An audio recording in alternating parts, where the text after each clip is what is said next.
And that's another thing I've been looking a lot into too, is this idea of like studies and how studies can be biased and science can be biased. And you can find something that says, well, look, this whatever is down 15%.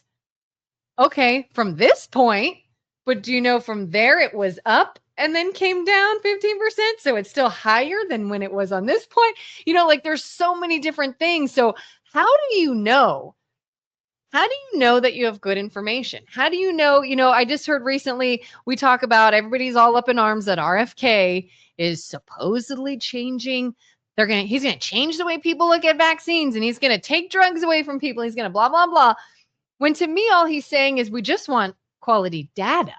I'm not saying get rid of anything or not until we have the data. And then you say, well, there is data. I trust science.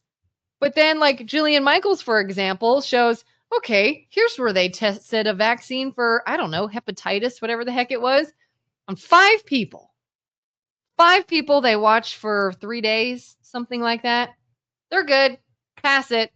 Now you're good to go. Now, I want to see if you know this, because I asked this question and I got really hostile responses from this, but I really want to know. Okay. So the push for vaccines to have placebo testing. Okay. Placebo is basically that they give a blank to a certain part of the audience.